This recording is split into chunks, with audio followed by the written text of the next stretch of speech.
আসসালামু আলাইকুম, গ্রামীণ ফোন থেকে নাবিল বলছি। আপনি কিভাবে সহযোগিতা করতে পারেন? আপনি সহযোগিতা করতে পারবেন মানে আমি মোহাম্মদ মাসুদ রানা রূপে বাদশাহ রাজমিস্ত্রি। আমি নরসিংদী থাকি। আমার টাকা তোলার সাথে সাথে আপনি কাটালেন, আর আপনাকে আমি বাকি পাওনা তুলে দিয়ে তারপরে আমি ব্যালেন্স করে কথা বলি, আমার মায়ের সঙ্গে কথা বলি। কেন টাকা পাই না আমি? এর কারণ কি? কেন দেওয়া হবে না আমাকে? আমি কি চতুর্থ না ডাকাত? আপনার সমস্যা সমস্যাই তো সমস্যা any problem don't disturb, okay understand. আপনি যখন লোন লাগবে তখন লোন দিবেন এই নাম্বারে। আমার মার সঙ্গে কথা বলতে হয়, আমি লোন ক্লিয়ার করি। তো আমাকে লোন দিবেন না কেন? তাড়াতাড়ি পাবেন।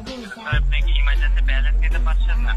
লাস্ট ইমার্জেন্সি মানে আমার মা আগে না আপনার অফিস আগে কিনা অফিস উড়াই দেবো কিন্তু মাথা গরম করলে। আমি দেশের নাগরিক না।